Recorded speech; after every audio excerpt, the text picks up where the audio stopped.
A century ago, diet was commonly used as part of the treatment for acne. During the 1960s, however, the diet-acne connection fell out of favor. Why? Because of a study purported to prove that chocolate had no influence on acne by comparing a chocolate bar to a pseudo-chocolate bar composed of 28% pure trans-fat-laden, partially hydrogenated vegetable oil, a substance known to increase signs of inflammation.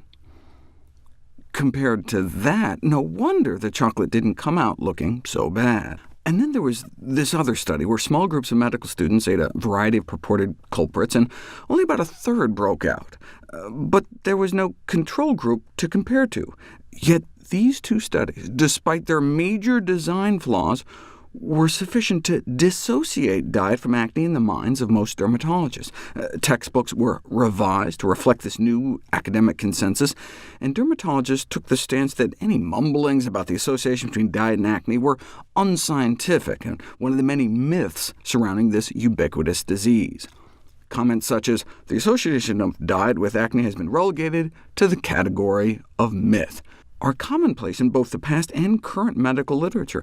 Yet the major dermatology textbooks promulgating this notion that diet and acne are unrelated rely only on those two flawed studies. So this current thought within the dermatology community that diet and acne are unrelated has little or no factual support. And there's reason to suspect chocolate consumption may be an issue. If you take blood from people before and after eating a couple bars of milk chocolate, it appears to prime some of your pus cells to release extra inflammatory chemicals when you expose them to acne-causing bacteria in a petri dish. So maybe this is one of the mechanisms that could explain the effects of chocolate on acne. But how do we know it's the chocolate and not the added sugar or milk? Yes, if you survey teens on their acne severity and eating habits, there appears to be a link to chocolate consumption. But is that people sprinkling cocoa powder in their smoothies, or eating dark chocolate, or is it because of the added sugar and milk?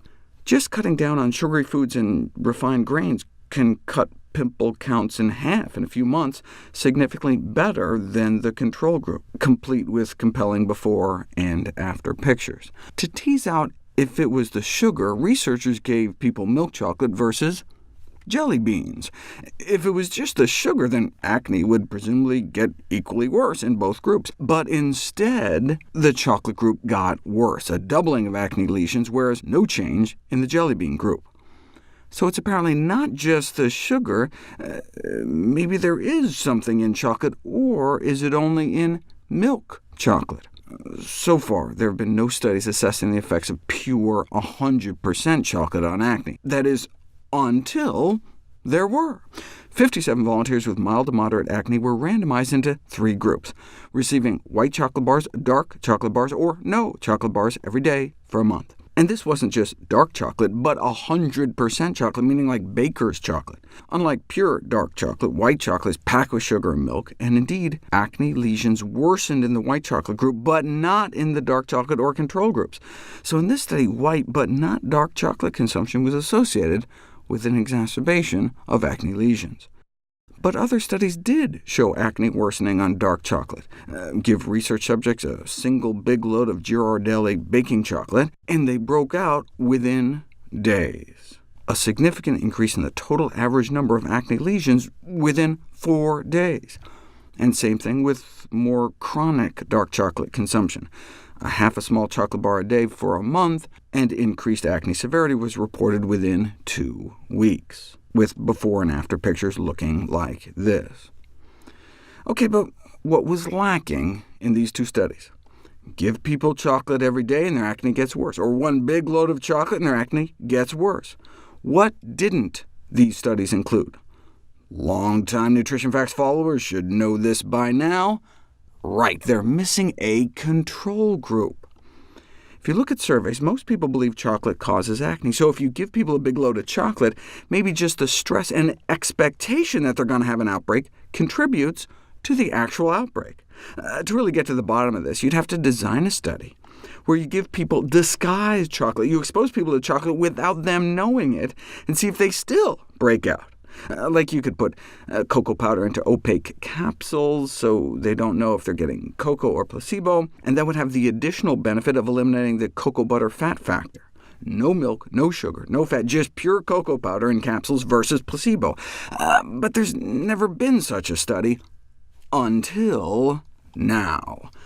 A double-blind, placebo-controlled study assessing the effects of chocolate consumption, actually cocoa powder consumption, in subjects with a history of acne, assigned to swallow capsules filled with either unsweetened 100% cocoa or a placebo of like an unflavored, unsweetened Jell-O powder.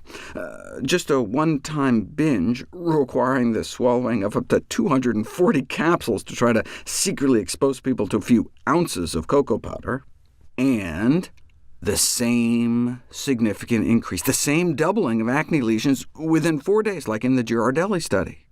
So sadly, it really does appear that in acne-prone individuals, the consumption of cocoa may cause an increase in acne. Now, the study did just include men, so they didn't have to deal with cyclical hormonal changes, and it's hard to imagine that the real cocoa group, after swallowing hundreds of capsules, didn't like burp up some cocoa taste and know they were not just in the placebo group. But the best available balance of evidence does suggest that if you're bothered by acne, you may want to try backing off on chocolate to see if your symptoms improve.